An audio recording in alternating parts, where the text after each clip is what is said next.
ఇందులో కొంతమంది కామెంట్ చేస్తున్నారు. సార్, విజయప్రసాద్ రెడ్డి వల్ల జరుగుతున్న వాదనల గురించి మీరు ఏమంటారు సార్? బాలకృష్ణ, దాగరి బాలకృష్ణ అడుగుతా ఉన్నాడు. ఏం వాదన అది?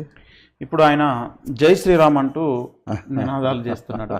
అది ఎవరు ఒప్పుకుంటారు? ఏ క్రైస్తవుడు ఒప్పుకుంటాడు అది? నేనే కాదు, మీరే కాదు, ఏ క్రైస్తవుడు కూడా జై శ్రీరామ్ అని అనడు, అనకూడదు, అనలేడు, అనజాలడు, దాన్ని హర్షించలేడు. ఏ రకంగా జై శ్రీరామ్ అంటాడు? ఇప్పుడు అంటే రాముడు అనే వ్యక్తి నేను గౌరవించి అంటున్నాడా? మరి ఆయన ఏం క్రైస్తవుడు?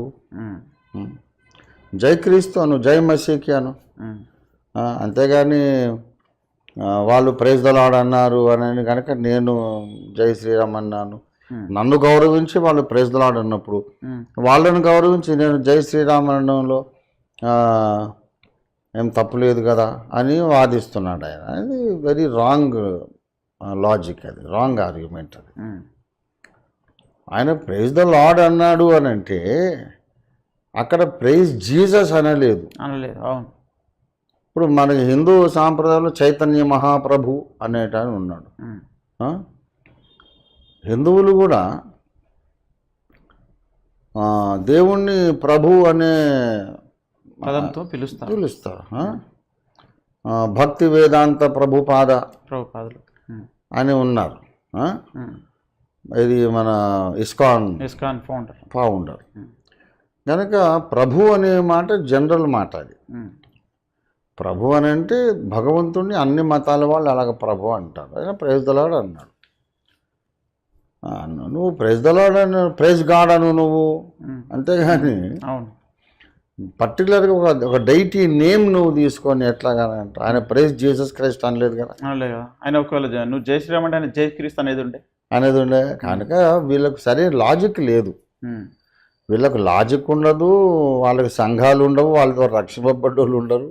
ఒట్టిగా కెమెరా ముందు నిలబడి ఉపన్యాసాలు ఇస్తుంటారు తప్ప అక్కడ పోయి చూస్తే వాళ్ళ ముందు ఏదో ఒక సంఘమే ఉండదు. వాళ్ళు కట్టిన సంఘాలు ఉండవు, రక్షించిన ఆత్మలు ఉండవు. వీళ్ళంతా ఏంటంటే ఒట్టి కెమెరా వరకే స్పీకర్లు. లాజిక్ లేదు. అందుకే గురువు దగ్గర సరిగ్గా విద్య నేర్చుకోవాలి. మొదటి నుంచి అదే అంటున్నాను నేను. నాకు బోల్డ్ మంది గురువులు ఉన్నారు, వీళ్ళకి గురువులు లేరు. ఎవరికి వాడే నోరు వాగ్ధాటి ఉంది కాబట్టి నేను బోధిస్తాను, మీరు వినాలి అనే టైపు. కనుక వాళ్ళని నేను అసలు గుర్తించడమే లేదు.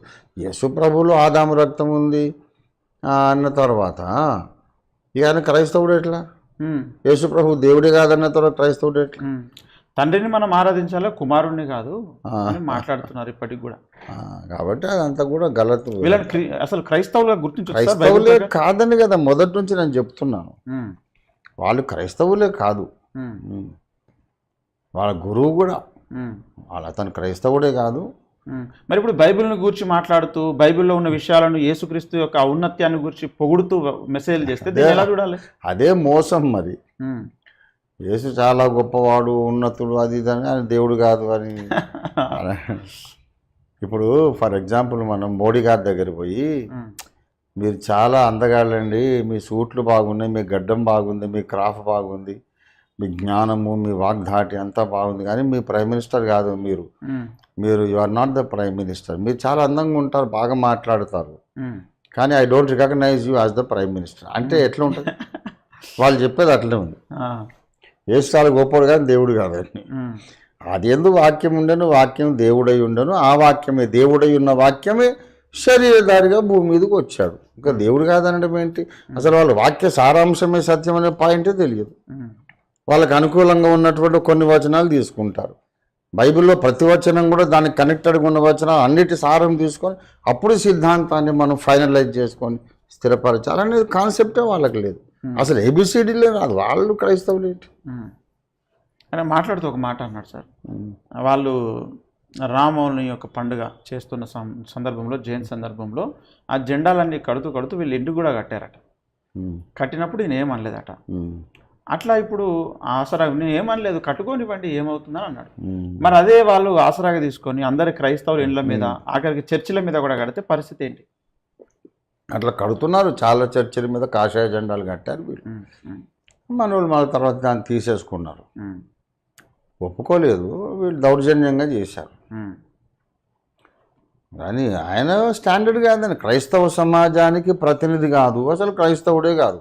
ఉమ్, ఇప్పుడు వీళ్ళు ఇప్పుడు చెట్టు లేని దగ్గర ఆముదం చెట్టు అన్నట్టు ఉమ్, భక్త సింగ్ గారు, దేవదాసయ్య గారు, పిఎం సామ్యుల్ గారు ఇట్లాంటి మహానుభావులు లేరు కాబట్టి వీళ్ళు చెప్పే వాగుడంతా కూడా సమాజం వినాల్సి వస్తుంది.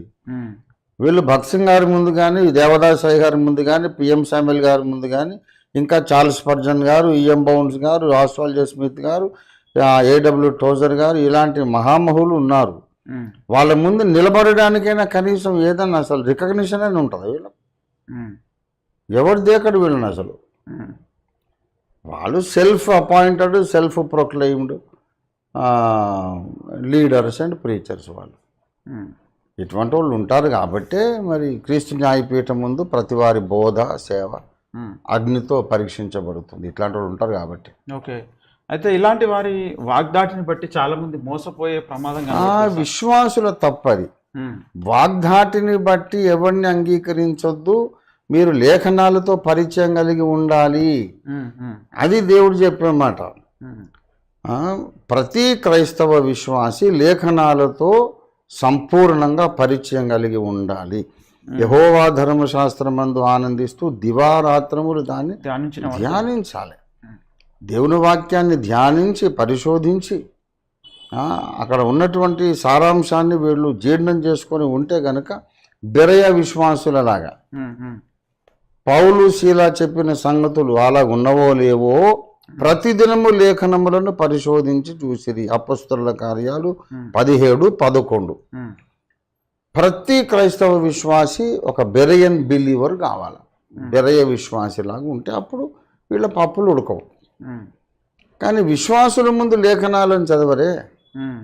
లేఖనాలతో పరిచయం ఎంతమంది విశ్వాసులకు ఉంది? వాళ్ళు మొత్తం ఉన్నటువంటి ఈ క్రిస్మస్ పండగ క్రైస్తవులు, ఈస్టర్, గుడ్ ఫ్రైడే, లెంటు, ఈ క్రైస్తవులందరినీ సమావేశపరిచి బైబిల్ అంతటిని కూడా క్రమబద్ధంగా ఒక క్రమం ప్రకారం సిస్టమేటిక్గా ఆది కాండము నుంచి ప్రకటన దాకా చదివిన వాళ్ళు ఎంతమంది ఉన్నారంటే ఎంతమంది ఉన్నారు?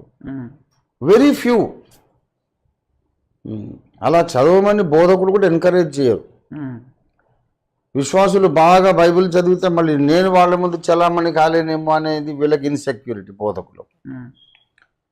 కనుక అసలు ప్రామాణిక గ్రంథం మనకు బైబిల్. బైబిల్తో పరిచయం లేని వాళ్ళందరూ కూర్చుంటే ఎవరికి నోరు బాగుంటే వాడే బోధకుడుగా చలామణి అయిపోతారు.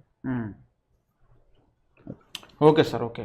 మొత్తానికి వీక్షిస్తున్నటువంటి వారందరూ క్రైస్తవులు కాని వారిని మీరు ఎవరో గమనించి వారిని వదిలిపెట్టాల్సిన అవసరం ఉంది, లేదంటే ఘోరమైన నరకం ముందుంది, జాగ్రత్త. Okay okay sir.